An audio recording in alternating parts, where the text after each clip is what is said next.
to the right screen. What's up, people? What's up? How we doing? How we feeling? How we living? Let me know who's in the chat with me. Badake is just on a phone call at the moment with some family, so we're going to get back to him. He'll be back with us here in a second. Let's see who's in the chat. Let me catch up. Also, okay.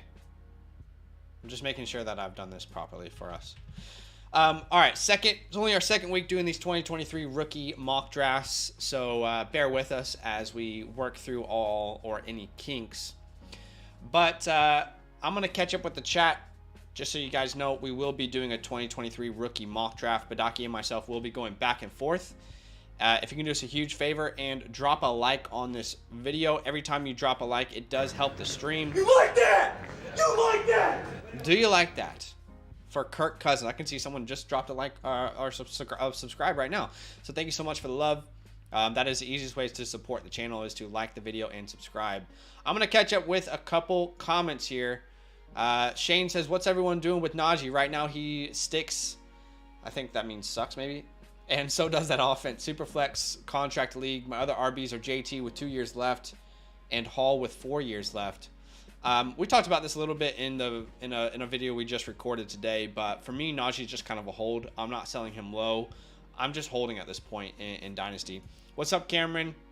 Says first year doing Dynasty, absolutely ranked in the startup draft with only Ken Walker, Pitts, Olave, Jameson Williams, Burks as my only real players. Have 5 first and 23, 4 and 24. Super hyped for this. Love it. You're in the right place. Then Bob's like cheese.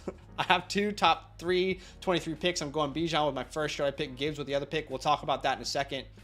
Rudy says had Najee in a keeper league. Trade him away for Deebo Samuel. Don't hate that in a keeper format. Thoughts on Jackson Smith? We'll get to that. Just want to say hi. Make sure everyone knows that I can see ya. Shane says Bears fan here. Stay clear of all fantasy Bears players. Montgomery goated. Hey, thank you so much for the sub, Avatar. Appreciate you. Hit the get. Someone doesn't like someone's takes. I love that everyone's chatting in the chat. Dante says Jacobs clears both. Bob says, would y'all rather have Jordan Addison or Jackson Smith? We're definitely going to have a lot of these conversations in this mock draft here. Bob says, my other players are Waddle, London, Pickens, J-Mo, Burks, Dobbins, Ken Walker, Kyler, and Lance. I like that Dynasty squad for sure. I mean, it sounds like you got a lot of potential in the future. What's up, Avatar? Welcome in. What's up, John? Let's ride. Bob says Broncos country. Him and John are on the same page here. John says right now I've got 1, 4, 5, and 8. Avatar says, will you extrapolate on Sean Tucker when you get to him? Yes, we absolutely will. We'll talk about every player when we get to them for sure, guys. Yo Reach says trade away Logan Thomas for Desmond Ridder 1-for-1 today. Nice. I like that. I like that move. Desmond Ridder for I'm assuming you got the Ridder side, which in Dynasty I would prefer. We actually talked about this, guys. I want to know where you guys are at, but I feel like there could be a changeover with Ridder much sooner than a lot of other people are maybe realizing. I mean, yes, the Falcons are in games, they're competitive, but at the same time, you have to make a decision on what Desmond Ridder is. And we really like this quarterback class, so I believe the Falcons are going to be a top 5 to 6 team in the draft. I think they're going to have to make some really tough decisions here moving forward and at least give Ridder an opportunity to show them, like, can you be the franchise of this team? Because if they don't take the time this year to at least try and see if that's a possibility, they're going to be in the draft, high draft capital, and a lot of good quarterbacks on the board and not know exactly what to do. So for those people out there who have Kyle Pitts, like myself, who have maybe some Drizzy Drake London, maybe Calvin Ridley if he comes back to that team, I think we can all agree that it's time to at least see what Desmond Ridder has. I've put the time as week 8 versus Carolina. To me, I think that's a good first week to kind of put Ridder in there and see what happens. Yo Reach says that's exactly why I traded for him. Bob Likes Cheese says last week I traded Montgomery and Lockett for Ken Walker in a 23 second. Montgomery and Lockett for Ken Walker in 23 second. I like it. I do like it. Yo Reach is worth a shot. Logan Thomas has no value. Logan has as much value as Gesicki. Yeah. Gesicki's in a tough spot because there's so many good players around him. Okay, so what we're going to do until Badake is able to join us, I'm going to have you guys. I'm going to draft, and then I'm going to have you guys draft. No need to do that because I am here. Badake is here. He is back. I am back. So, been catching up sorry, with guys. chat. I was on the phone. You know, when you live across the world and your mom calls you, it's like, holy shit, something serious is happening. Yeah. No, is everything all right? Nah, everything's good. Let me turn my brightness down because it was super bright. Everything's good. I was kind of listening in the background as, you know, I was talking to my parents, but what's happening, y'all? How we doing? How we feeling? Might want to move your mic a little bit away from. Yeah, just a little bit. I'll move it back. Okay. Y'all let us know if one of us is too loud or if one of us is too low, because we don't want to do this entire stream and, you know, someone's too high, someone's too low. So can we get some thumbs up in the chat? Are we okay on volume now? Badake, you doing well? Sure, good. Yeah, all good. Let us know if someone's too high, someone's too low, and we'll get to this draft straight away. Just so you guys are aware, we are going to allow some time at the very end of the stream for a Q&A. So as we're going through this draft, we might not be able to reply to every single question as we do it, but please be aware that we will leave time for a Q&A at the very, very end. So, you know, if you're like, why aren't these guys answering my questions? Don't worry. We're going to leave some time and make sure that we answer some questions as we go. We're using NFL Mock Draft Simulator here. There's not really a exact science at this point because obviously Sleeper doesn't have the rookies in there to do a draft with. But anyway, keep in mind, we will do a Q&A at the very end. Of course, as we go, drop your comments. You guys can chat with each other in the chat. I believe I went first last week. Okay. So we're going to do 2 rounds, the 2023 rookie draft class. And this is how we currently stand with these players. Now, we are well aware that this list will change. So bear with us. We're well aware that this list will change. It is fluid. But as it currently stands, we keep up with college football. And, you know, we keep kind of tweaking our rankings as we go each week. With things that are relevant. You know, we're not overreacting to anything necessarily. But as it currently stands, this is how we view the 2023 draft class. We'll go back and forth, and then we'll talk about these players as we go. I went first last week. Badake, I'm gonna give you the honor of going first this week. Love that. With the 101 in the 2023 draft class, who's it gonna be, brother? Who's it gonna be? Yeah. I said this before. I was like, I do believe CJ should be in talks here. Am I going to take CJ this week? No. Give me Bijan Robinson. I think there's no surprise. Straight to the point. Yeah. But I did want to say, I do believe, once again, CJ should be in contention to be the 101 in your drafts. I know a lot of people take best player available. A lot of people go build based off of, or draft based off of, team construction. But give me Bijan. Yeah, it's interesting. I think for me, my 101 is completely locked up. Like, I think outside the 101, there's conversations. But for me, I got Bijan locked into my 101 this year in the 2023 rookie draft. You know, kind of how I felt about Breece Hall last year. But Breece Hall isn't the prospect that Bijan Robinson is. I think every 5 to 10 years, you get a prospect like Bijan Robinson. And if there's any sure bet, it's a running back with his athletic profile. And for me, he's locked and loaded as a 101. I understand where you're coming from. I'm just putting my perspective out there. And, like, I don't think it will change. I don't think it have to take an injury for it to change. No, for sure. Completely. I hear you on that. But yeah, it'll be interesting to see what team he lands in. I mean, we talked about that before as far as, like, you know, what team do we imagine he could potentially land in. And I'm just going to bring up a consensus big board right now. You can see right now the latest mock drafts have him going to Miami. I think we could all agree that if he ends up in Miami, oh my God, that would be absolutely incredible to see him in that offense. Could you imagine? I mean, look, if Tua, we don't know what's happening with Tua, right? We're assuming he's going to come back. Yeah. So if Tua's there, Waddle's there, you've got Tyreek Hill, then you put Bijan. Oh my God, that defense. Whew, that could be nasty. Why don't you guys let us know what your favorite landing spots are for Bijan? Okay, so he's the clear 101. I know, you know, there's a conversation there as well. I have the 102 here. A 102. The 102. And I do agree right now that I think after Bijan, there's a clear answer, and that would be CJ Stroud. Obviously, we draft based off of a Superflex Dynasty rookie league. That's correct. And CJ, to me, obviously, he's the best quarterback in the last two classes. Like, he clears easily. I believe we both have him in his own tier this year. Even, like, we don't have Bryce in that same tier. We're both on the same page there? Yes, we are both on the same page. But I mean, there's not really anything that CJ can't do as a prospect. He's able to read the field, incredible athleticism, can make every single throw that you want to in the NFL.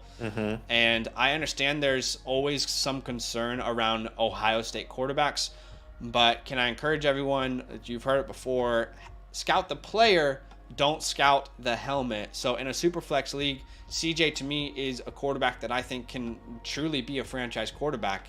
So I'm going to go ahead and take him here at the 102. I don't think, too much needs to be said about that. Now at the 103, things get interesting. Where are you leaning here at the 103? Yeah, I think we stay with the quarterback position here. By the way, CJ projected to go to the Carolina Panthers right now. Ooh. I think there's no surprise. Especially the way that is going. But yes, let's stay. Yeah, they fire their entire coaching staff. Just quickly on that, fire their entire coaching staff. Baker's now injured. Talks about them trading players potentially. I mean, this is exactly what I want Washington to do. Tank everything to try and get one of these quarterbacks. Carolina right now, I'm jealous of that franchise. Yeah, as crazy as that sounds. Very interesting. Let's stay with the quarterback position here. Give me Bryce Young out of Alabama, another guy I think we all know. That we believe that he's clearly our 102 in the quarterback room specifically. Yeah. 1A, 1B, however you want to say it, however you want to see it. The only concerns is, the height. How tall is he? Is he going to have a Kyler Murray, a Drew Brees type of I guess, pathway into the NFL, right, where everyone's saying, well, he's too short. Maybe he falls, or maybe he doesn't do this, whatever the case may be. But at the moment, he looks phenomenal. Out of Alabama, so give me Bryce. Yeah, obviously right now, if you've been watching Alabama games, you won't have seen him last week. He is dealing with a injury, so we'll have to wait and see if he's going to come back or what his timeline really looks like. But I mean, honestly, if I am Bryce Young, I know that I'm locked in as a top 5 pick in the NFL draft. I'm not going to force myself back any earlier than needs to be. And as of right now, according to some of the latest mock drafts, they have him going to Washington, which could be interesting. I mean, you put Bryce Young in there. You've got a nice little 3-way of running backs, if you will. Then you've got Terry, you've got Curtis, you've got Jahan Dotson. I mean, that could be a nice little landing spot for a young quarterback. He goes back with his quarterback too, and Brian Robinson. Yeah, that's true. His running back, Interesting. Okay, so we have one running back and 2 quarterbacks off the board thus far. So for me, this is a really tough position in a 104 because I think there is quite a few different ways I can go to. When it comes to quarterbacks, I'm not considering a quarterback here after CJ and Bryce are off the board with what's available to me. I have CJ in his own tier for these quarterbacks. I have Bryce Young in his own tier, and then there's a lot of quarterbacks in that tier 3 for me. However, there's a couple wide receivers I could potentially consider here. You got Jackson Smith, you got Jordan Addison, and I am struggling because Jahmyr Gibbs keeps giving me every reason to consider him one of the best running backs that we've seen since, like, in last year's class. I'm probably taking Jahmyr Gibbs right after Breece Hall. That's how I kind of view him at this point.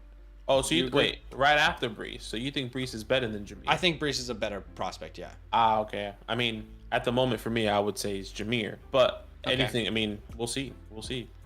You've never been like super high on Breece, hey? No, it's not that I've never been high on Breece. I like Breece coming out. I just like Jahmyr significantly better. Okay, fair. I like Breece. I have him a couple leagues. Yeah. All right. So for me at the 104, this is going to be Jahmyr Gibbs. We've loved what he's done in the air. Like we've never had any concerns with him. My comp for him has been Aaron Jones. Look at what Aaron Jones can offer a offense, and that's exactly what Jahmyr Gibbs can do. I've heard a lot of comps out there for Alvin Kamara, and I definitely understand those comps as well. Has great body control, very twitchy, great long run speed, great in the air as well as a receiver. If you're looking for like the next PPR monster potential guy in the NFL, I think Jahmyr Gibbs more than fits the bill. In those first couple weeks, we were like, why isn't he getting work on the ground? Yeah. And now we're able to see him in these last couple weeks without Bryce Young. The offense has changed. Take off, and it's been more a run-focused offense. And in the last 2 weeks, he has shown us everything that we need to truly view him as like a very, very good running back prospect, a top 5 dynasty pick type running back prospect. Last 2 weeks versus Texas A&M and Arkansas, very good defenses in the SEC. He's been dominating on the ground. So I'm going to take him here at the 104. Love it. And I think if you need running backs and you're heading into this class, you should feel pretty good about the running back class so far. It feels pretty good. You got some depth here. So that's the first running back, or second running back, off the board. And I think that makes my decision a lot easier. I'm going to go to the wide receiver position. Jackson, Smith, and Jigba. Okay. Ohio State, the second Ohio State player off the board in the top 5. Yep. Give me Jackson Smith and Jigba. Currently hasn't played so much because he is injured.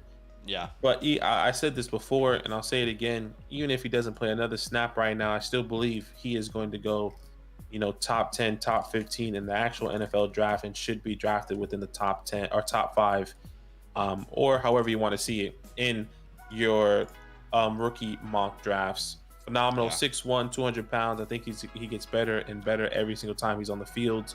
And a lot of teams need this guy. Currently, they have him mocked to the Texans. Do I love that? Not really. But hey, anything can happen. Yeah. What would be a spot that you would like then? Because obviously they have him mocked to the Texans. Like a spot for me comes to mind for sure, but I'm curious where you stand. There's a couple spots. I mean, I doubt these teams can get him. I can see, Patriots. I can see the Bears. I can see. I think those are the two I would really like. I don't see any other teams really when I look getting him. At the current board, it doesn't look as favorable for him to land to this team, but I think this team is going to take a couple more L's, and that would be Jacksonville. I think Jacksonville would be incredible to pair him up with Trevor Lawrence, but also Chicago. If you're able to pair him up with Justin Fields. Yeah, those are the kind of two spots that I'm looking at where I'm like, this could be really nice if he links up with one of those two quarterbacks. Yeah. I mean, any of those places. Don't want the Texans. I mean, if you want the Texans, you really hope. At the moment, the Texans do have, two top 10. Don't they have a... They have a pick they got pick 8 and they got pick 6. So, I mean, because you get Browns, one of these quarterbacks and then a wide receiver maybe. But, I mean, you got Mechie there. We don't know his status. Nico Collins looking okay. Brandon Cooks is signed long term. Come on, baby. So, I mean, we'll have to wait and see what they'll do with their picks. They did go defense with Stingley in the first round last year. But, okay, Jackson Smith and Jigba is the 105 here. Feels good. And, yeah, obviously important to realize if you're only looking at his production from this year, you're not going to see much. He has been injured. And honestly, we just want him to get healthy. Like, whenever he gets healthy, I think he's going to be just fine. He's going to be just fine. Look at his production last year. This isn't someone that we should question as far as production-wise. He should be considered there. He's my second wide receiver in this class, is what I meant to say. Yeah, my first wide receiver in this class, which we talked about last week a little bit, and it is close, is Jordan Addison. So give me Jordan Addison here at the 106. Have really, really loved his game. Last week, we talked a little bit about why he chose the number 3 for USC. If anyone wasn't able to see that conversation, I'll just quickly let you guys know. He had to call Carson Palmer because obviously the number 3 is very, very holy to the USC community. Holy. With Carson Palmer wearing it. And Carson Palmer doesn't just give it out to anyone. But he was able to have a conversation with Jordan Addison, and he said that he loves his character. And then someone asked, well, why are you wearing number 3, Addison? He's like, well, that's because of the person I model my game after, which was Calvin Ridley. And I see that in his game. I really see that in his game. And I think he could be that kind of player big touchdown machine, great route runner, able to stretch the field. So I'll take Jordan Addison here. To me, right now, he is locked in as a top 10 pick in the NFL draft. The same way that kind of like Garrett Wilson was last year, right? Okay. And right now they have him mocked going to the Patriots, which that would be interesting. I'm not sure that he falls that far, but maybe the Patriots. Yeah. Again, we have no idea how this draft kind of pans out. I don't know exactly where I would prefer him to be, but I think I can see. I mean, at the moment, top 12, top 10. I mean, someone like the Cardinals move away from DeAndre Hopkins. That would be interesting. Just go Hollywood and Addison to build around. Yeah, and then however long Hopkins has, let him write out the contract and not re-sign him. Another team is the Bears, the Jags. You said the Patriots. So hard. I feel like a team that doesn't need a wide receiver is gonna take a wide receiver, and we're gonna be like, what the hell are we gonna do? Like, if the Seahawks draft one of these guys, what are we doing? Yeah. Like, we don't need a wide receiver like that. It's gonna be, or the Lions draft another guy. That's gonna be. I don't mind the Seahawks though with Lockett getting up there in age if they're gonna build around that. Maybe. Core. Yeah, I think it's gonna take a while. So you never know what they could do here. Okay, so I went Jordan Addison at the 106. Where do you want to go here at the 107? Yeah, I mean, this is where it gets very interesting. Last time it was a lot easier because you can take your guy Zach Evans. I'm looking at him right now. I'm looking at a quarterback right now as well. I don't think I want to take any quarterbacks at the moment. I don't think another wide receiver is a guy that I want, is the route that I want to go at the moment either. It's crazy. I mean, sorry? What are we thinking? I know it probably feels wrong for the community, and it's very fluid. And I'm just going to tell you my true thoughts. I mean, at the moment, I still like Sean Tucker. I know Zach Evans is the guy, and it's clear that the mock draft database has, and all the consensus has Zach Evans significantly higher than Sean Tucker. But I want to go Sean Tucker here. Okay. Once again, it's not that I don't believe. It's not that I don't see the improvement of Zach Evans. It's that I don't love the pathway of how it's happening. Rookie is splitting the backfield, which completely agree with Zach. Freshman, a freshman. Completely agree with Zach that Michael Carter and Javonte were in the same scenario, but Zach Evans is a 5-star recruit and he is splitting the backfield. I looked into this the other day. He's splitting the backfield. I forgot the guy's name, but he's a 3-star recruit. Quinshon Judkins. Yeah, he's a 3-star recruit right now. And he is splitting the backfield with him, and I think that is, in my opinion, concerning. So this is why I would rather have Sean Tucker. I think he is I think he's a workhorse in my opinion. I know the yards per carry don't look sexy, but I like everything that he can do. Is he? Yeah, I think that's the best thing I can say in confidence with Sean Tucker versus Zach Evans. Yeah. So it's interesting. Sean Tucker, I've been kind of very reserved on him. And mostly because I just have no idea where he's what kind of NFL draft capital he's going to get. Anything can happen. His performance. I mean, outside of this game versus Wagner, which by the way, haven't won a game in I can't remember how many years. They should be dominated. Gosh, that's so sad. That he played well. Really sucks. He played well, but you were supposed to play well versus this team. That's genuinely awful. So yeah, to have such poor performances versus the other teams, I still question what kind of draft capital he's going to get. But fair enough. Definitely respect the take. For me, it is very heavy on the Zach Evans side here as the RB3 in the class. I'll take him here at the 108. Mm-hmm. Love me some Zach Evans. I've been on the Zach Evans train since TCU. Loved his film there. Again, I understand with Quinshon Judkins, but just like we talked about with Michael Carter and Javonte Williams, we didn't devalue them as prospects because both of them were on the same team. When you look at Quinshon Judkins, this isn't a slight, and this is how I'm viewing it. This isn't a slight to Zach Evans. 5-star recruit, looks incredible. This is almost let's not forget Quinshon Judkins. Doesn't matter if he's a 3-star recruit. He looks incredible. He looks really, really good. And 100%. As of right now, true freshman in the 2025 class, he looks like he could easily be a top 4 or 5 pick in dynasty drafts than Quinshon Judkins. So when you have two guys who are, I believe, top 6 in the SEC in rushing, this is the identity of this team, is to split the carries between Zach Evans and Quinshon Judkins. If you don't know who Quinshon Judkins is, he is a freshman running back here for Ole Miss, and right now he's the guy who's kind of splitting carries with Zach Evans. But again, you have a 2 running back set in college football where you can dominate teams on a weekly basis. One of these guys is going to go off for you. Yeah. This week it was Zach Evans, 11 carries for 80 yards, 7.3 yards per carry and a tud. I mean, if you look at the opportunities Zach Evans has been given, almost 6 yards per carry, 6 touchdowns throughout the year. And also the eye test. I mean, my guy looks, I think my comparison to him was a little bit of Melvin Gordon. His ceiling, which I'm not saying he will reach the ceiling, but to me, his ceiling is like the way Jamal Charles played the game. I think he has a very similar opportunity to reach that kind of ceiling. Now, will he? Maybe not. But if he can be a Melvin Gordon in the NFL, I would definitely take someone like a Melvin Gordon here at the 108. To me, Zach Evans is going to be a second-round pick in the NFL draft. I'm confident in his draft capital.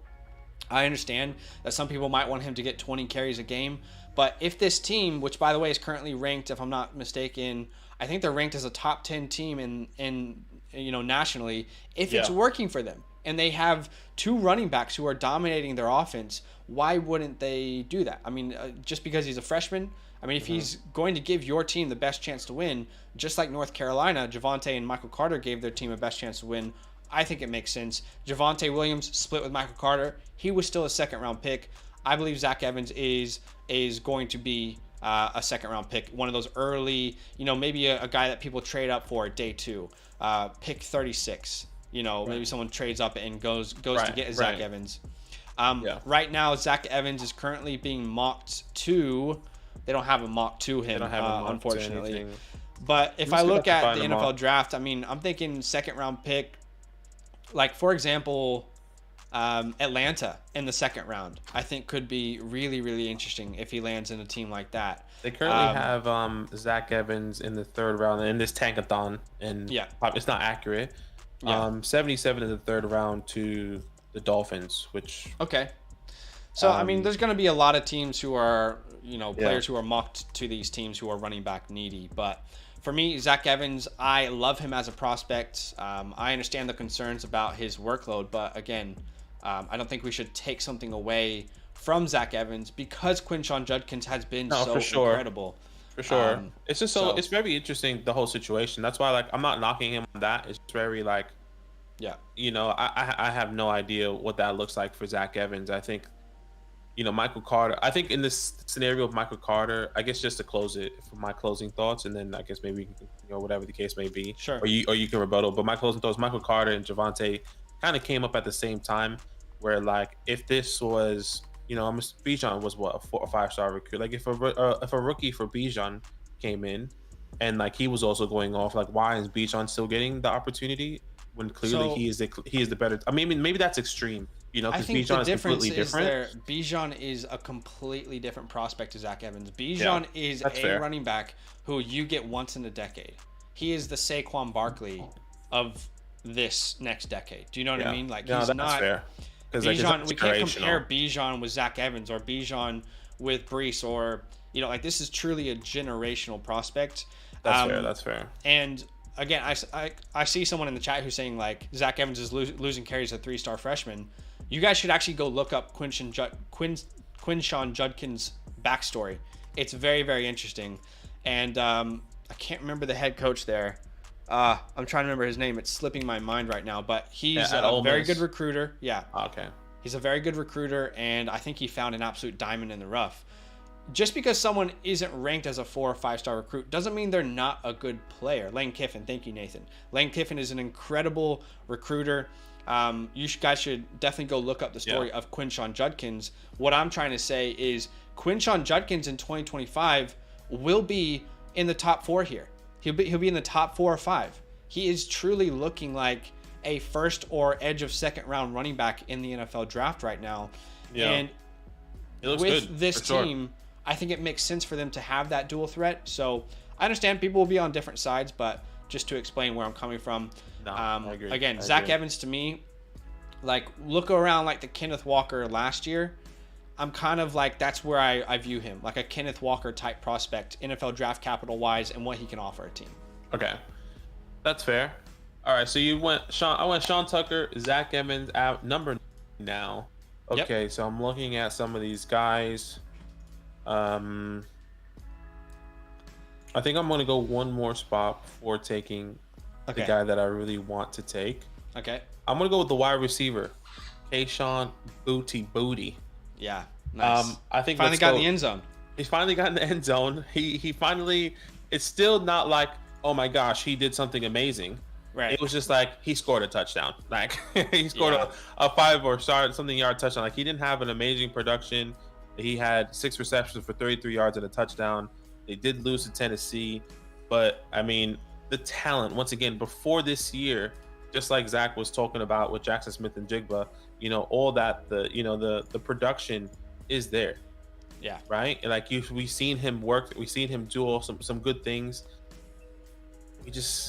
It doesn't help that what's happening in this organization and quarterback play is just not looking good for him.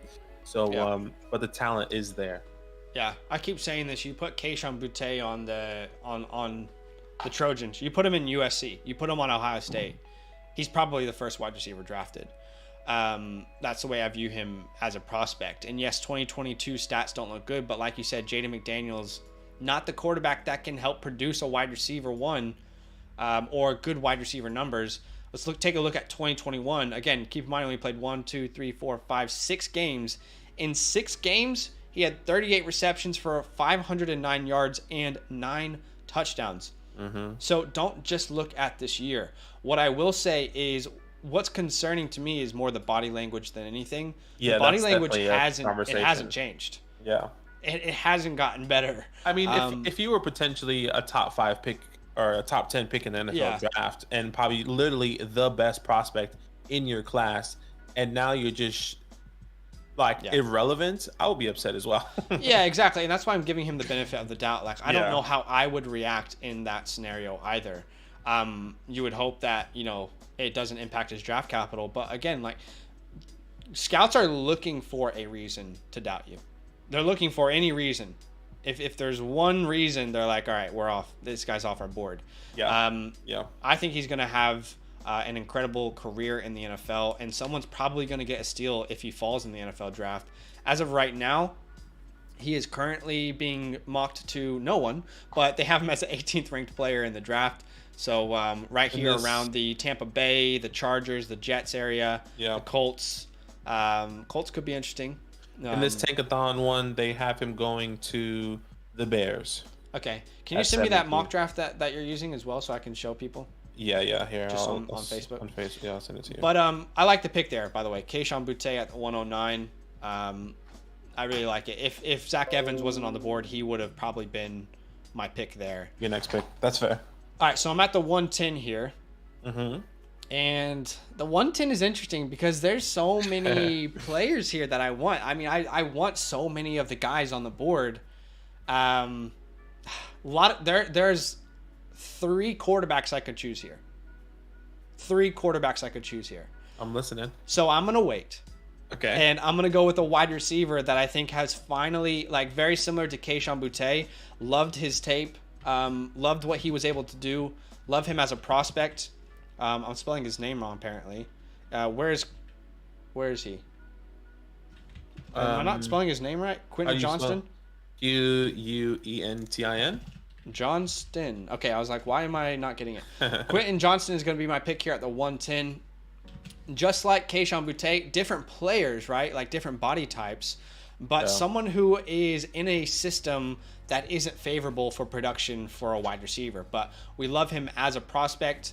And this week, he had an incredible bounce-back game versus Kansas. Put up 14 receptions for 206 yards and a touchdown. It was great. And this game alone, team, by the way, this game alone, Badake could put him as a solidified first-round pick in the NFL draft. Like, people could be aware of his situation, point to this game and say, well, look what he was able to do in the one game where they were really pass happy. So Quentin Johnston, is going to be my pick here. 6'4", 215, big body X wide receiver. I love his game. I'm going to take him here at the 110. And he's probably one of those guys in the draft who, because it's not the school that everyone wants it to be from, TCU has a very negative, connotation, I guess, in the Dynasty community. You look at Jalen Reagor was TCU, not Jahan Dotson, but what was the name of that Washington wide receiver that we took from TCU? Can't remember his name now. I'm glad I can't. Doxson. Dotson. And he was a bust. So TCU has kind of like a tough name in the Dynasty community. But Quentin Johnston, love him as a prospect. I think you can do a lot of good things for an NFL team. So Josh Doxson, yeah. That's Nathan. Which thanks for nothing, Josh Doxson. All right, that's the 110. Thanks for nothing. 111. I think this is easy, and I think this is exactly why I was taking Kayshon Boutte, because I can get my quarterback here, a guy that I still believe in. He did miss last week's game, and he's been dealing with some sort of foot injury. It looks like, or it says undisclosed when I look it up, but he's considered day to day. Give me Will Levis out of Kentucky. I like everything that he's doing. I think he's improving. I think it is really clear how important he is to this offense after that loss. Obviously they lost last week to not last week, but he just missed the game. It doesn't say like the they did lose who they played, because I wanted to Kentucky's had back-to-back L's.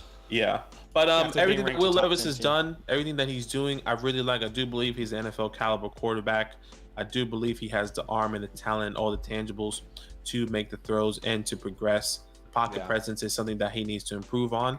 But other than that, I think everything that I wanted to see him improve, he's still doing, and it still is going day by day or week by week. But I like Will Levis. I said this before. If he falls to my team, which is the Giants, I'm happy. Or wherever he goes, I think he would be a good fit, even to your Washington football team or Commanders. Sorry, but I know you probably don't like that. Well, I think he is the one player in the class that, as it currently stands, I don't understand the hype, I guess. I don't know. I still think there's a lot of things he needs to work on. I guess if you look at him just purely as a raw prospect, I can see the materials that you have to work with. Mm-hmm. But I don't view him as a top 10 pick. I'm pretty sure that the consensus board has him that way. Consensus board, as pick 7 right now. Yeah, pick 7, and where's he going in this mock draft? Well, in the consensus board, by the way, he's going to the Lions, and the Tankathon mock draft, he's going to your Washington football or your Washington Commanders. At 5. At 5, yeah. I don't think the decision making is there. The two things that really stood out to me about Will watching his film, I don't think the decision making is there. I think he needs to improve in the decisions that he's making, his ability to read the field. And then also, I felt like last year a lot of his production came on screens and slants to Wan'Dale Robinson. And as much as this is a pro NFL offense, that's not a successful. He hasn't showed me enough to say he can run an NFL offense. And I think this year he's had a couple people replace Wan'Dale Robinson, but again, I don't think his production has come because of him. It's more been because of the game plan. Look, maybe I'm just off on a player and I'm wrong. I'm completely happy to hold my hands up and say I'm wrong if I am on Will Levis. He's one of those players where I don't see it. He doesn't pass the eye test for me. For me, and not for me, but I feel like there's a really high chance that Will actually goes to you. With the route that your team is going on right now, 1-4, I don't see them not taking quarterback. Whether that's it, hypothetically, worst case scenario, they take Will. Would you still rather have Carson and then just see what he can do, or would you say, all right, let's just see what happens with Will? It's so hard. Here's where I currently stand. I'd rather have Anthony Richardson. I'd rather have KJ Jefferson. I'd rather have Hendon Hooker. I'd rather have Tanner McGee. I might rather have DJ Ungalele. That's where I currently stand with him. DJ Ungalele. That's massive. That's big. You're really, so he's at the bottom of your list. He is my quarterback 8 in this class right now.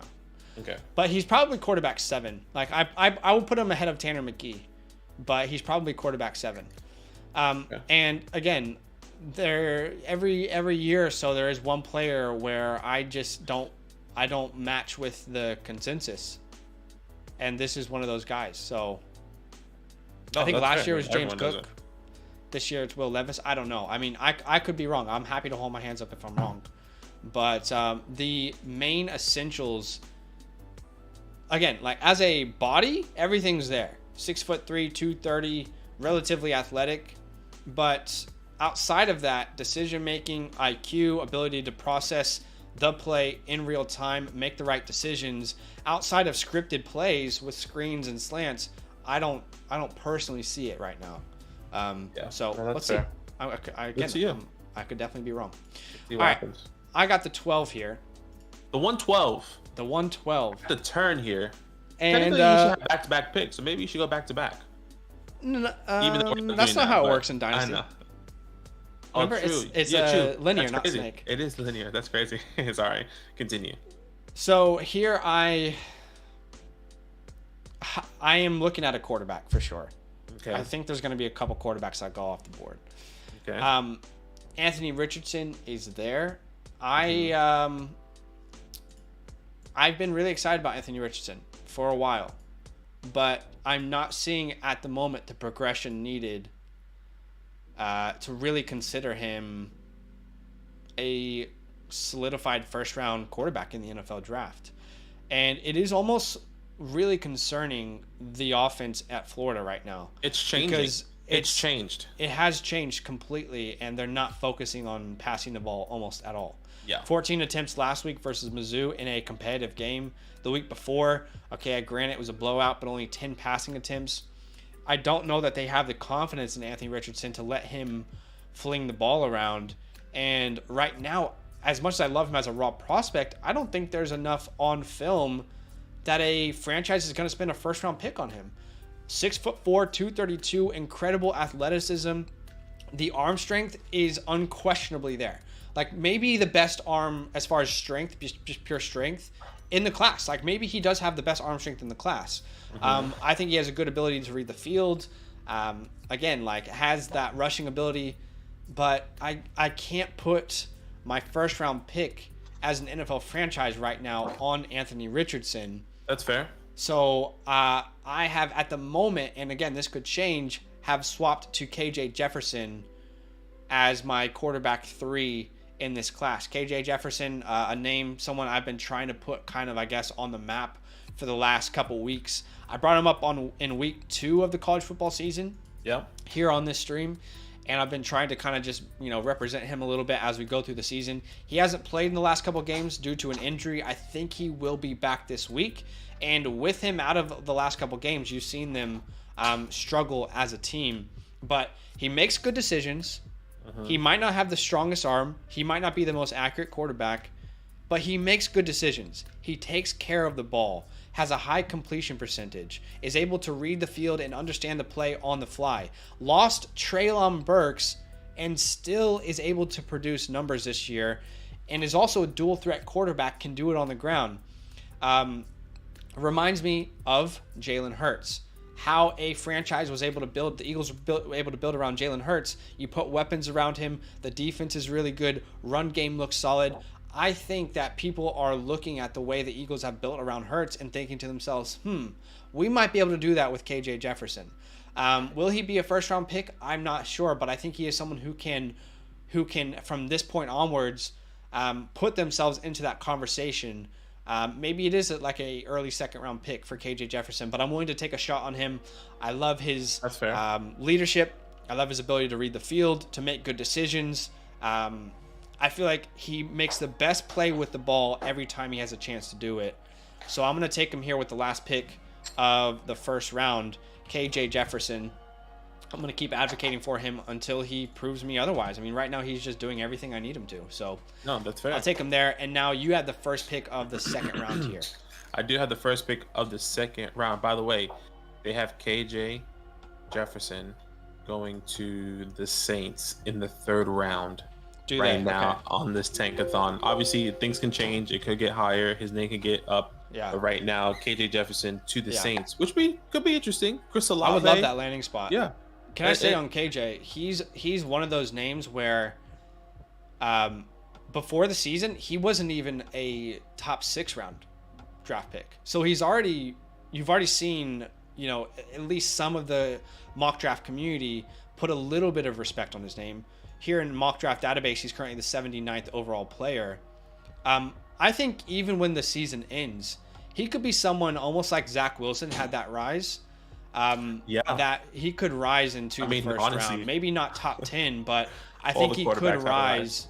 I think he could rise into that like early second round, maybe late first round conversation. So, lots of things will change after the draft for this. Yeah, it's definitely all very interesting. I'm going to take the quarterback that you were still have questions about. I have questions about, but I think all the tangibles are there. Yeah, I get it. Is he a developmental player potentially? They currently they don't have him projected going anywhere. On the Tankathon, they have him actually going to my Giants. So I would be happy with that. I mean, a guy that has also been in the process with Josh Allen, Brian Dable, he needs to go to the right coaching. That's the thing. Anthony Richardson going to, not saying the Washington doesn't have good coaching, but going to the Washington, they don't. I would be really concerned of his upbringing. If he goes to a team where we don't feel comfortable of if they can really progress a quarterback, then there's a lot of question marks. But right now, I agree with everything you're saying. I think this offense has changed, which is not okay. But at the same time, 5 touchdowns, 7 interception. He doesn't take care of the ball. And I think that is the biggest question. They can't turn over the ball in key moments. Everything is there. A dual threat with his legs. He has the bomb of an arm. He can progress a little bit, like look through progressions on the field, but still a lot to work on. I'll take Anthony Richardson in the beginning of the second round here. Yeah, he's interesting. I wanted to, before the season, I was advocating for him. And I wanted him to be like a top 6 pick in Dynasty rookie drafts. I remember saying like he could actually be the first quarterback taken. So I get where you're coming from here. I think there is a possibility that we should talk about. He's a redshirt sophomore.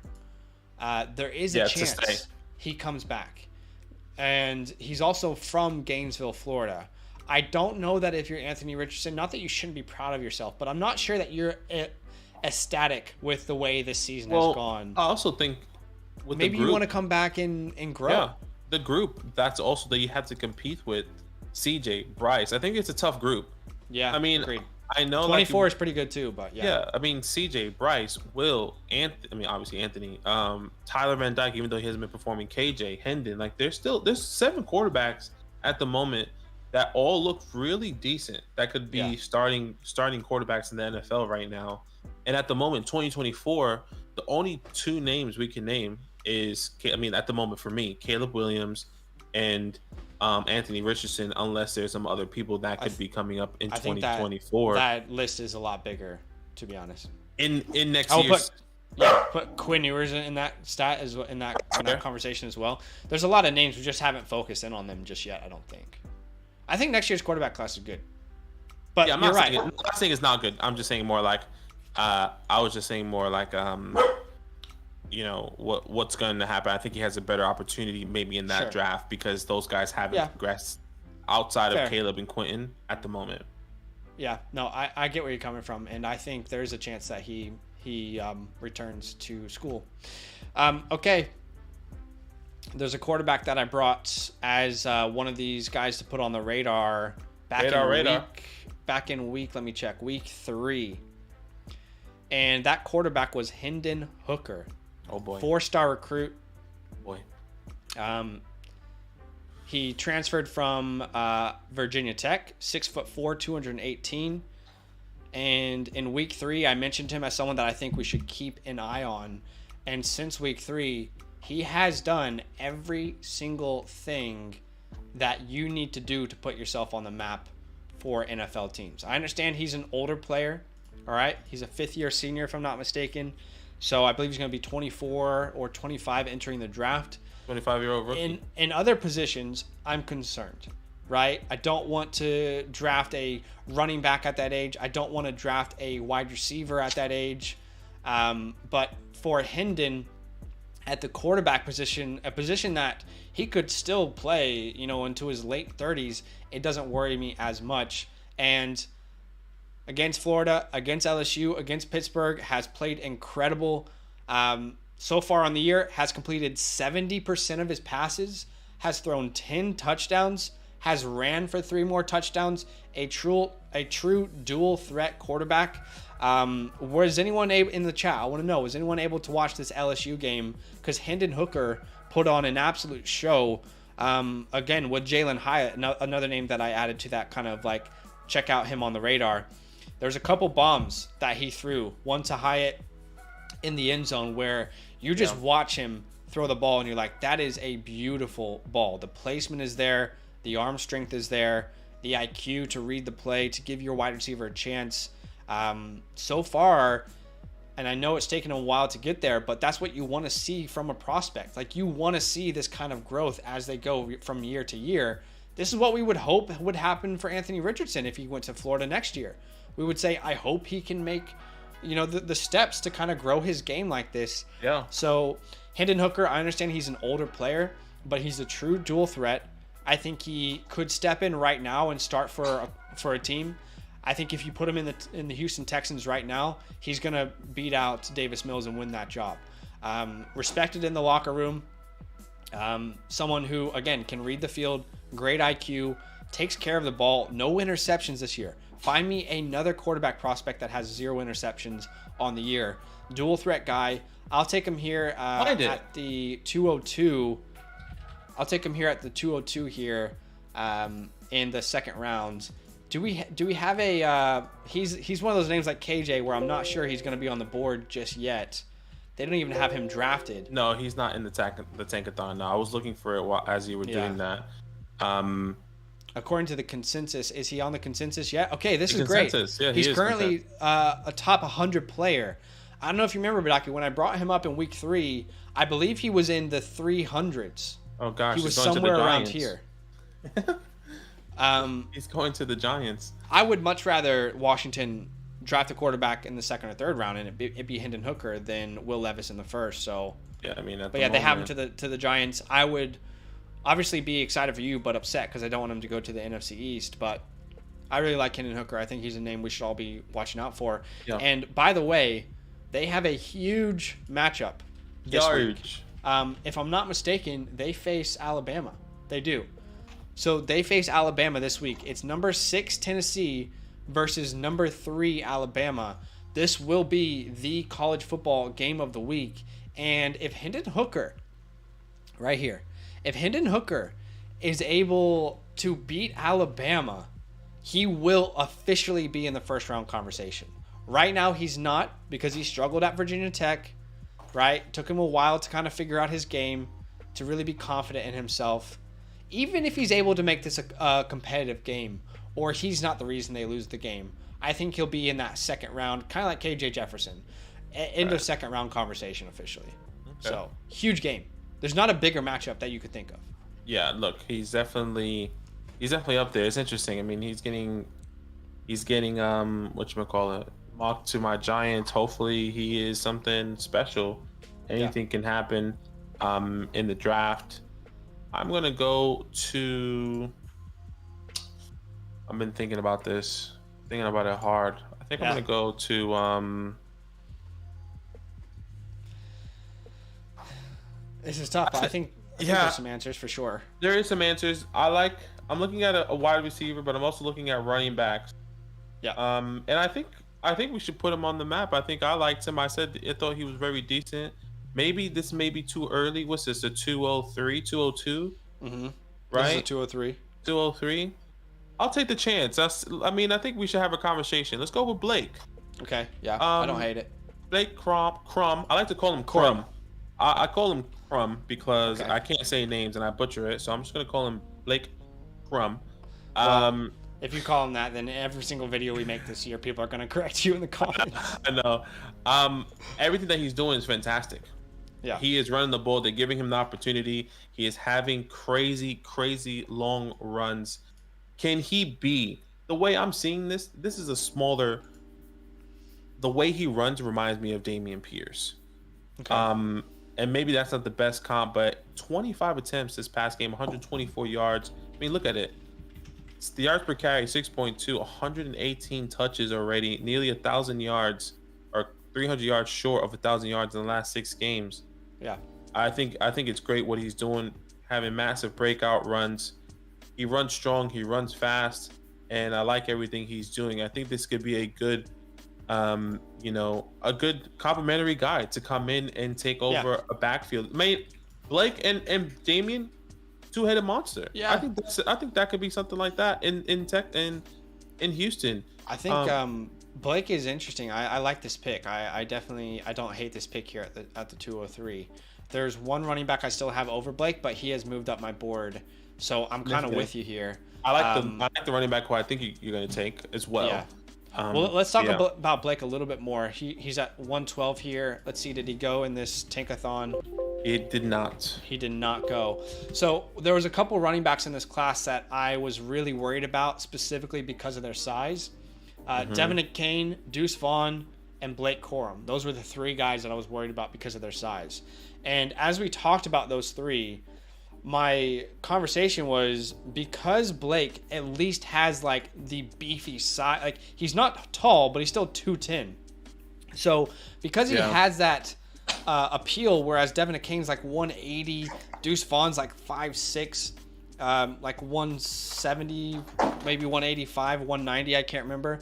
But Blake Corum is thick, and I think he has the ability to be a really good running back in the NFL. Of those three, he was the one that I was like, I think he has a chance. Not really someone who thrives in the receiving game. So that is something that we have to be a little bit not concerned about, but just it should be on our radar at minimum, that he's not really someone who's going to contribute all that much receiving wise. At least he hasn't historically at Michigan. But yeah, he's been incredible. I mean, the last 3 weeks, 243 yards, 8.1 yards per carry, 133, 124, 4 touchdowns. I mean, he had that 5 touchdown game versus UConn. So he's putting up incredible numbers, 6.2 yards per carry in the Big Ten. He definitely should have a little bit more respect on his name. I think he'll be drafted for sure. I think if he was 5'8", 180, probably not. I mean, but 5'8", 210. You know who's 5'8", about 210? Yeah. Michael Carter. Michael Carter. Okay. Michael Carter catches the ball though, but that is a good body comparison, by the way. If you wanted to, I've seen someone say in chat, Blake is Ray Rice. I've heard that kind of comparison. For me, this week versus Indiana, 2 things I wrote down: vision and change of direction. His vision, his change of direction was very impressive versus Indiana this week. So he's gonna have his own struggles because of size. That will put him off some people's boards. But just like Michael Carter, like he could be a fourth, in third, early 4th round pick. That could definitely happen. Go to a team that can contribute. I mean, what if he goes to? I mean, Jalen obviously Warren just is there, but what if he goes to the Steelers? Can he be a change of if he does be able to catch the ball? What if he goes to? Well, I can't really think. Let's say they keep Monty and then they use him as a pass catching guy. What if they keep? Obviously, they keep JT and they use him as I think not. Well, look, the running back landscape as a whole is going to be really hard. It's going to go anywhere. I mean, to me, like San Francisco makes a lot of sense. Okay. I could imagine him in San Francisco in a system that uses multiple running backs. So, anyway. Do they get rid of Kareem? They keep Nick Chubb, get rid of Kareem? I can see that happening. Yeah, definitely a possibility with his contract situation. Okay, so the one running back that I talked about that I had ahead of Blake Corum was going to be my next pick. And I personally wish that he came out last year because I think it was a good year for him to come out. For me, he would have been probably 3rd or 4th running back in last year's class. And again, I think because of his age, some teams might now pass up on him. That is Zach Charbonnet, baby. Out of UCLA. Another running back who, look, in the air, he's not going to do a whole lot for you. Came back to UCLA because he wanted to, play his last year at UCLA. This team has put themselves on the map for sure. He wanted to improve his game as well in the receiving game. I think he's done that to an extent. I don't think that's something that he's going to offer a lot to an NFL team, but a true bruising back, someone that you want a north-south runner, Zach Charbonnet can be that guy to bang it in between the tackles for you. Last couple weeks, I mean, every game so far, he's been successful. 7.1 yards per carry, 6 touchdowns on the year, adding 11 receptions and 143 through the air. He is one of those running backs who, again, might not have PPR upside, but if you want to build your team around the run game, he could be a crucial part of that for an NFL team. So I like Zach Charbonnet here as the 204, I think it is, in the second round. Yeah, 204. I mean, it looks great. I like Zach Charbonnet as well. I think these guys are both very. I think the size is more in favor for Zach compared to Blake. Yeah, I think that's why I have him like higher than Blake, is because I think, again, guys with the smaller size, we have to think like there's only a few ways that they can really contribute, and certain scenarios are not going to be allowed on the field just because of personnel. So, yeah, let's see what happens. All right, this is where it gets interesting. What do we do next? I have some thoughts, but I do have some people. I have a couple people in mind, and I'll go with my first guy off the rip here. Let's go Josh Downs. Okay, I like it. I'll take Josh Downs here out of North Carolina. Has done some great things this past week. You know, scored a touchdown, or he did score a touchdown this past week against Miami. He did miss a couple games. Have they missed a couple games, or he hasn't been, or they haven't played? They only played 4 games so far. I honestly don't know his status, to be honest. Actually, he must have missed a couple games because they're 5-1. He's only played 4 games so far, so he must have missed a game. Yeah. Look, not a crazy prospect. He's more of a field stretcher, I believe. 5'10", 175 pounds. He's a lightweight guy. I mean, I think of someone like De'Ami Brown. Well, De'Ami Brown's 6'4". I don't see De'Ami Brown. I more see like a who did I compare him to the other week?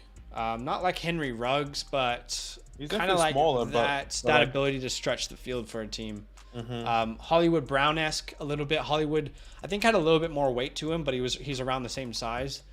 I don't think he's the same prospect as those players, but as far as how he can contribute, that's kind of how I view Josh Downs. Yeah, I think he's going to have to be in a very specific offense to truly contribute. I think this is a guy that can get lost in the draft. In fantasy, and he's a guy that we're probably going to be drafting, in my opinion, right now in the second round. And then once we know the team he goes to, he's going to be irrelevant. Kind of like a couple people that we thought of in this draft. Like, for example, we were taking Shakira in the second. We were taking some running backs in the second, and then they went to some teams, and it just you just look at based on talent, and then when it gets to the draft and they get drafted, it's like, well, they're kind of done for. But I like the talent so far, so let's see what happens. Yeah, he's interesting. I think that the good thing about the NFL is that they're always looking for ways to stretch the field. You think about Will Levis, Hollywood Brown we talked about, Henry Ruggs where he was drafted, why Nelson Aguilar is getting the big kind of contracts that he's getting, why Brandon Cooks has been so valuable. So I think he's going to have value in the NFL. He, to me, feels like a second, third round pick. But because of his size, he will be kind of limited for sure. Okay, so Josh Downs goes off the board, and now I'm in an interesting spot here. I think this is where I go tight end. You go tight end? This is where I go tight end here. This will go Michael Mayer. He could be a first round pick himself. But of course, tight ends, I mean, it just takes them quite a while to produce in the NFL. I wouldn't be surprised if he's a late first or a second round tight end this year. Has produced pretty good numbers. He's a focal point of this Notre Dame offense, 6'4", 265 pounds. Let's see where they currently have him mocked in. Surely they have him mocked somewhere. Yeah, they have him in the mock draft database. They have him going to the Bengals. At 14, so locked in as a first-round pick. I mean, if he went to the Bengals at 14, he probably ends up being a first-round draft pick in Dynasty. Being attached to that offense. Well, I mean, being attached to the offense 100%. How much work does a guy like Michael truly get then with Jamar, T, and Joe? Like, this is it's just like Hayden Hurst. I mean, up and down. It's gonna suck because it's just a true talent, I guess it's gonna suck in the sense of like, well, we wish he went to a team where he can produce immediately. You know, like Right. we wish he can go somewhere and it's like, okay, he could be a guy. Yeah. I'm trying to think of other teams where he can go right now. Yeah. It's tough. There's not that many teams. Well, that's just the tight end landscape in general, to be honest. Like, what if he goes to? I mean, the Chargers would be tough though, because there's still so many mountains. It would be the same scenario. Yeah. What you thinking Packers. here? Packers. Yeah, Sorry. Packers could work. Packers could be very interesting with Michael. But anyways, my guy that I'm going to take. I'm going to go back to quarterback here. As much as he's been a little bit down, been hated on, I'll go to Tyler Van Dyke. I still believe he has all the tangibles to do something. He has been playing the best games. Personally, they did lose this past weekend. He played better this last to North weekend. Carolina. Yeah, he did play better. 3 touchdowns, 496 yards, 1 interception. He puts his team in some not tough positions, but it was close. It was close.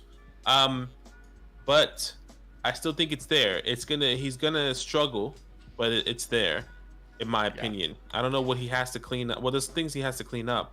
I just don't know where that's going to translate in the NFL and how NFL teams are going to see that. Yeah, he has to have one hell of a second half to be considered a first-round pick anymore. This was a really good game. If anyone wants to rewatch a game from last week, UNC Miami, well worth a watch. The UNC has a quarterback, Drake May, I believe is his name. Let me double check if that's his name. Drake May, who looks quite impressive. He's a true freshman. So 2025 draft is where he would be looking towards. 4-star recruit. Yeah, Drake May is the name. I just want to put him on the map for 1 second. True freshman right now playing for UNC. 4-star recruit. He's from Charlotte, North Carolina. 6'4", 220. Has been pretty impressive in high school. He was been compared to Sam Bradford, projected as a first-round pick. So yeah, keep Drake May's name at least on the radar for 2025. But as far as Tyler Van Dyke, he had a better game. Nathan pointed out UNC's defense is terrible. That is true. Yeah. He's still, like I said last week, just one of those guys he's off my list. But I hear you. He could have a great turnaround. You never know. They have him mocked in the second round to Tampa Bay. Okay. I think opposite of guys like KJ Jefferson and Hendon Hooker, I think you see a downward trajectory for him unless he completely turns it around. Right. Which is possible. All right. I'm going to go up here. I'm picking another quarterback, and it's someone that I was open to giving him a chance this year. And I think that he was able to prove a lot of people wrong. He still has a long way to go. But DJ Ungalele has had a really, really good stretch of games. He is not the reason they haven't lost yet. But last year, he was the reason that this team was losing games. Wide receiver core was relatively up and down. But this year, I think he's had some very impressive performances, specifically versus Wake Forest. If you want to see the progression for him, watch Wake Forest versus Clemson. He looked really good, made great decisions. As far as a prospect, like just the raw materials you get, 6'4", 235 pounds. He's got the mobility on the ground. He has the arm strength, and the placement of the ball was the issue last year, the accuracy. He's improved that a lot, and he's giving his receivers a lot of chances to make big plays. I like what he's done this year. Led his team so far, 7-0 start versus some relatively difficult competition. Like Wake Forest is pretty good with Sam Hartman there. NC State with Devin Leary there. So he's faced some relatively difficult competition, and he's looked decent. Mobile on the ground, big body guy that you know as a raw prospect, I think you can really build up. So I'll take him here. I don't imagine he's probably in many mock drafts. Is he here at all? I do not see him. His name is quite difficult to spell. UIA. Okay, they don't have him here. So let's see. He could rise up the board, but as of right now, I think he was one that everyone was talking about last year as the best quarterback in this class. So I don't think we should just completely dismiss him. That's fair. That is fair. I like DJ. Let's see what happens with him. Okay. How many more picks do I have here?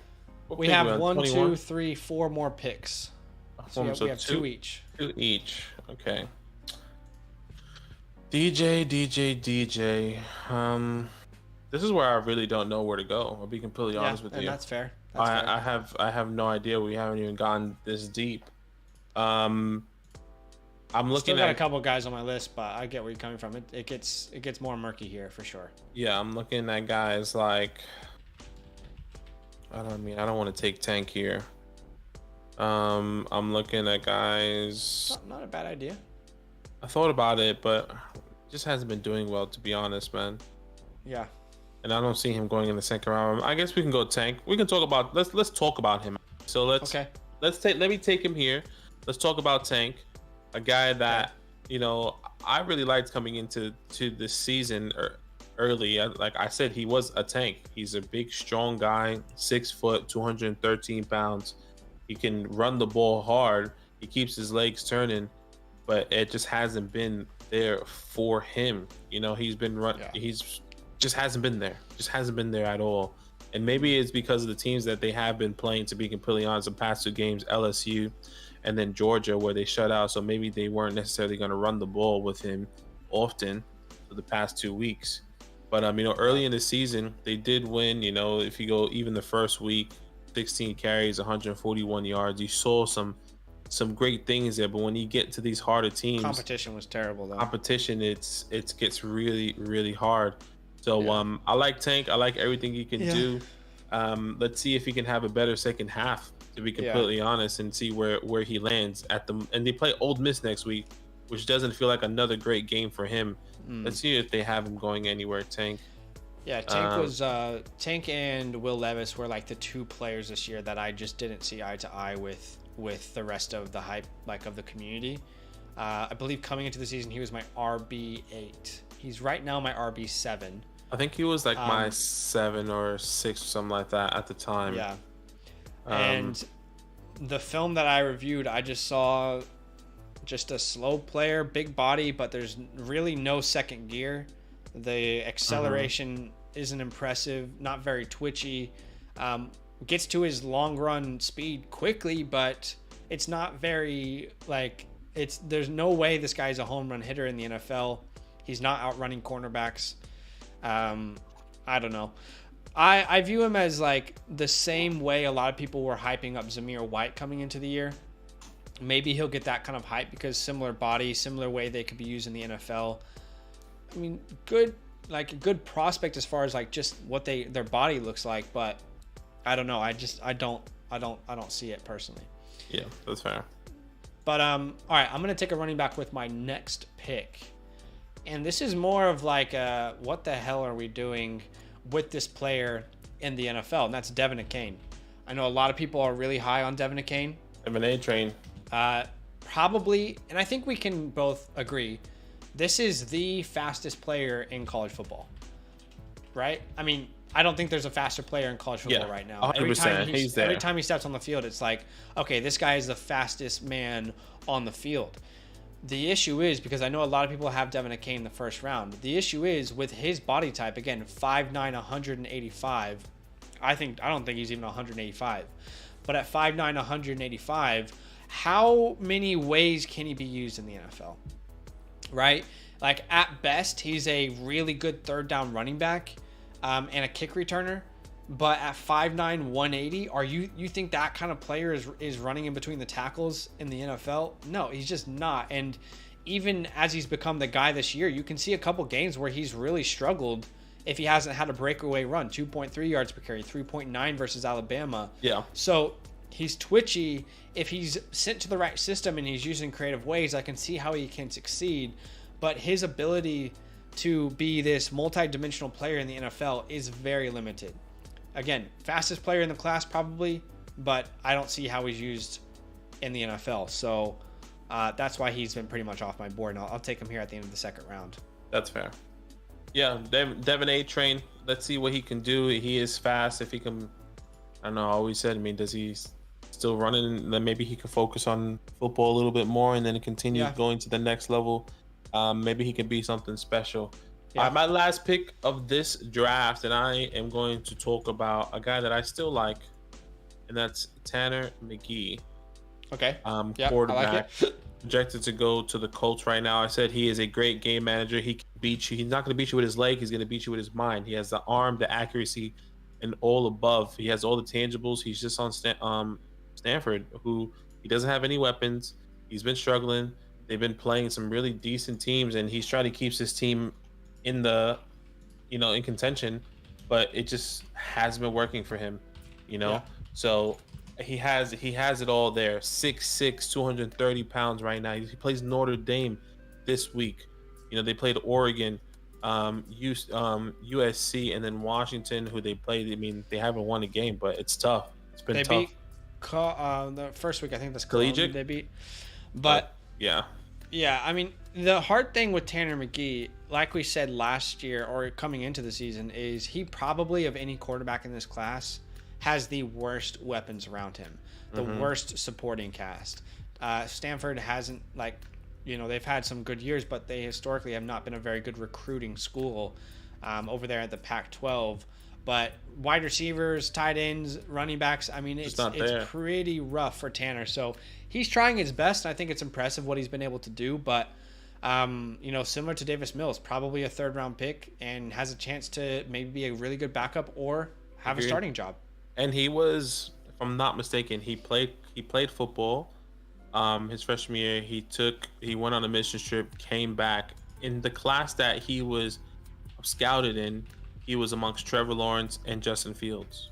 I think he was a third in that class. I forgot that he was number 3 with Trevor Lawrence and Justin Fields, and he went and left, came back, and I think he's really good. He's just on a bad team, in my opinion. Yeah. He's really good. I agree. All right, some names here that could be the last pick in the second round. Jermaine Burton comes to mind out of Alabama.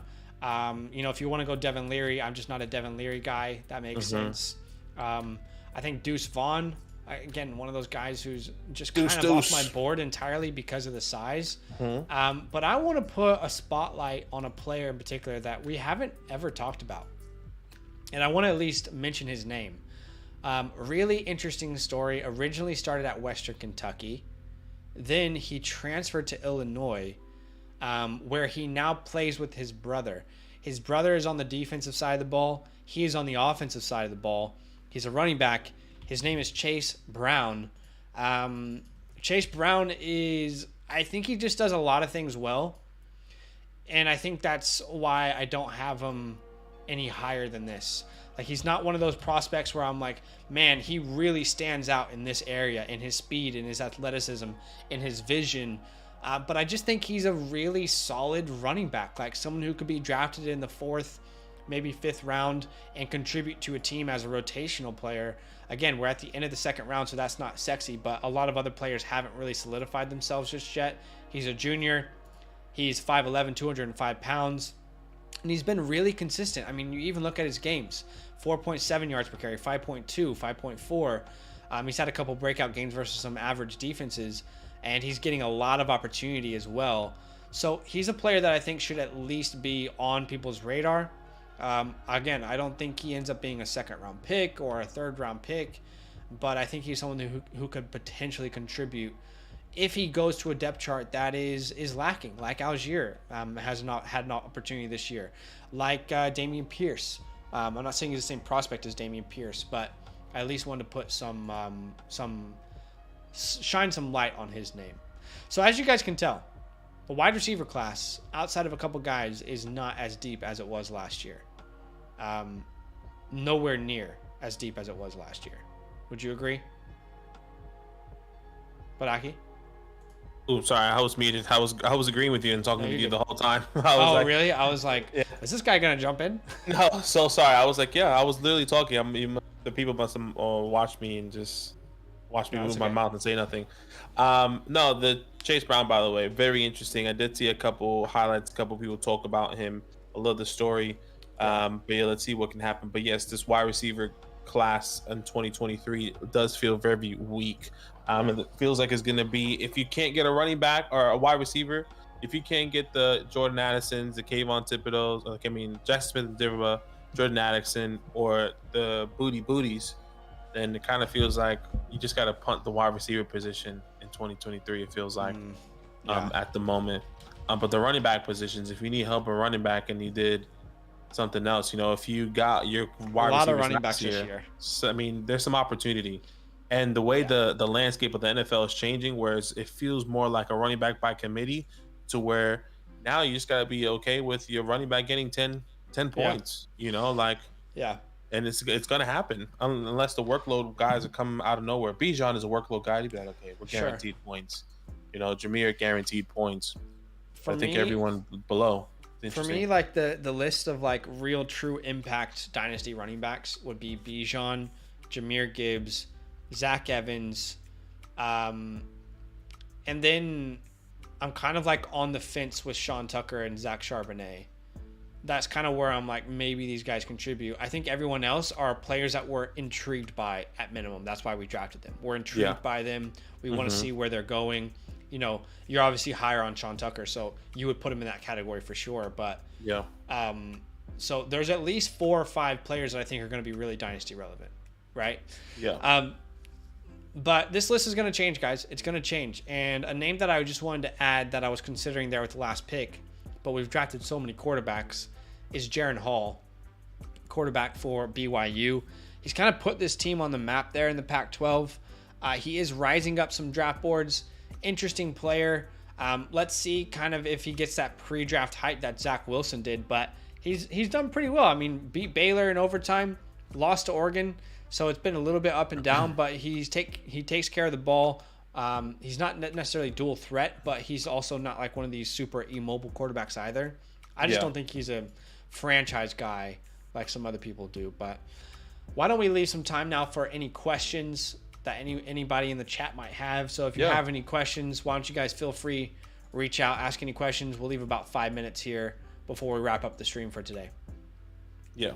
It's what an opportunity, huh? Mm-hmm. What an opportunity.